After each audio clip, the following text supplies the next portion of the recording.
What's up, guys? It's Lewis from And Now Just Listen, and we're back with the news you knew already. Our weekly recap news show of some interesting stuff that happened last week, as well as a rundown of what games are coming out in the next week. This is the episode for May 9th, 2016, and we got some interesting stuff to talk about, so let's kick it off.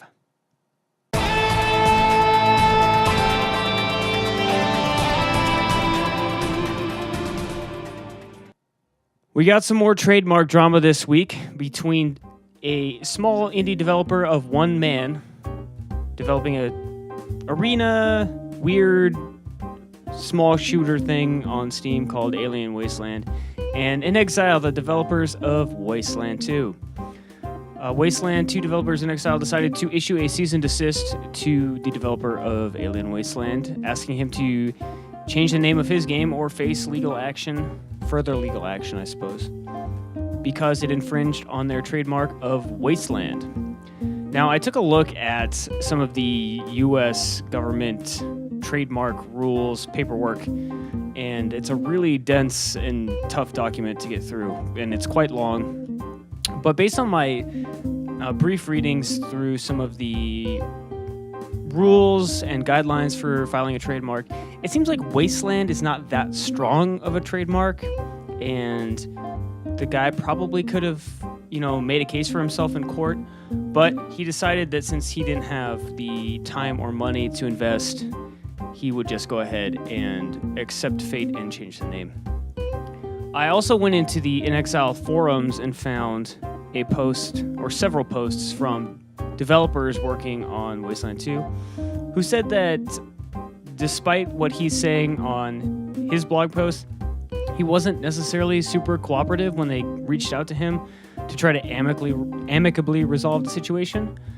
So there's a lot of finger pointing, and this is a lot like the Blizzard situation where In Exile is just trying to protect their IP, and it's just really unfortunate, I think, that a game that's never going to be confused with Wasteland 2 gets slapped with a cease and desist because that's how trademark law works, and if they don't do it now, they could get screwed for it later on.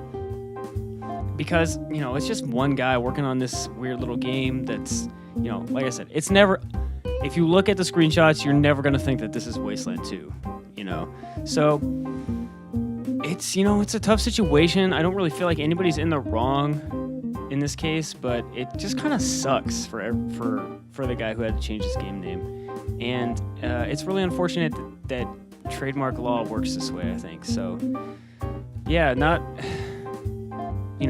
it's not great, but it is what it is. I do have some great news this week, though. Persona 5 had its little stream event this week, and we found out that the game is coming out in Japan on September 15th of this year. Unfortunately, there's been no information on any type of Western releases for the game. I know Justin and I have been talking a bit about whether or not we thought it would get a worldwide simultaneous release because they've been working on it for so long now. And I kind of argued that it probably wouldn't because of localization, and it needs to be localized really well to get the nuance and capture really what the game goes for, because there's a lot of Japanese culture and things like that in it, and Persona 4 was so good and did such a good job of that, and I really want Persona 5 to do the same thing. So I'm not surprised that it's not coming out worldwide. I was hoping it would, maybe, but I'm still really, really excited. And a trailer came out as well, and boy howdy does that game have some style. The big thing that's been going around the internet has been the battle victory screen, which is just stunning, and some of the screenshots of menus and stuff, it's great. I'm so excited for this game. Persona 4 is one of my favorites of all time, and I cannot wait to get my hands on Persona 5. So any little details we can get, I'm just eating up. So go check out the trailer. I'll link it below in the description, and Persona 5 is on the way. Last up, Battlefield 1 was announced this week, and it is a World War I game. This is one of the first big AAA shooter World War I games, maybe the first. I'm not sure. I haven't heard of anything. There's been some World War I explored by smaller developers and different genres, but this is going to be the first, I think, big blockbuster World War I game. So it's really interesting because it's a very untapped well, but at the same time, there are some maybe intrinsic issues with World War I. I took a film class in college where the professor told us that World War I isn't portrayed in movies as much as World War II because it's just not an easily portrayable war. Trench warfare is not exciting, doesn't lend itself to dramatic moments and the kinds of, heroic stuff you see from World War II. It was very much just like a grind it out. People were getting sick all the time. Slow war. Not always, but, that's generally what we think of World War I as being. So it'll be really interesting to see if they can make a compelling game that also sticks true to, what World War I is all about, or if they're going to do a World War I game where it's like fantasized World War I, not to the extent of something like Resistance with its alternate take on World War II, but, just not necessarily sticking to realism all the way. It'd be really interesting to see. I don't know if I'm super excited to play this. Like, it seems interesting, but I don't know about it. The issues that have happened with Battlefield 4 and to a lesser degree, by a significant amount, Battlefield 3. I really enjoyed Battlefield 3, not so much 4.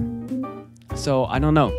And I didn't play Hardline. So anyways, Battlefield 1 is a thing. And I'll be interested to learn more about it in the coming months. Maybe we'll see a little bit more about it at E3. Who knows? Now we're going to pump it on over to a stacked week of releases this week. All right, as you can see over here, we have all the releases for the upcoming week. I want to highlight 3 of them, being first off Stellaris on PC, coming out May 9th, today. It's a 4X space strategy game. 4X has always been something that I've enjoyed. I had a really good time with Civ 5, and I've tried stuff like Sins of a Solar Empire and Endless Space, and some of those space ones just don't quite come off as well. So I'm hopeful. I've seen some footage of it, and it looks pretty cool. So I think we'll be checking that out for the YouTube channel, so you can check that out later this week as well. Of course, up next, coming out on May 12th on the PS4, is Uncharted 4: A Thief's End. If you've been anywhere on the internet looking at game reviews at all, you know that Uncharted 4 has scored real well. And I, don't know why, but I didn't expect it to be as loved as it seems that it is. So that's really encouraging and exciting. I've heard a lot of people saying that this is their favorite out of all of them. So I'm really stoked to check that out this week as well. And yeah, Uncharted 4. And last but not least, Doom on the PC, PS4, and Xbox One is coming out on the 13th of May. I believe it's on Friday the 13th. That's probably why it's coming out on Friday. Thought that was odd, but now it makes sense. Doom is rebooting the whole thing. It's supposed to be an amalgam of new and old, bringing Doom back to the forefront of games. A lot of people weren't super high on the multiplayer beta, so it'll be interesting to see how the story and single-player stuff is received.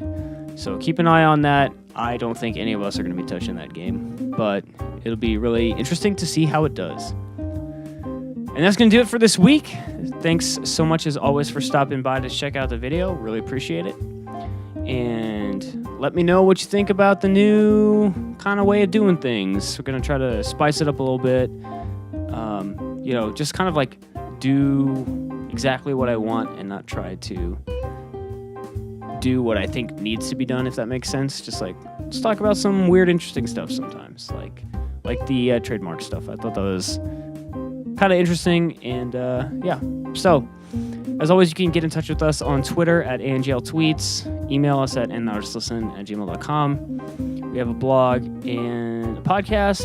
All that stuff's linked down below, so you can check that out if you'd like. And I hope to see you back for more next week. Bye now.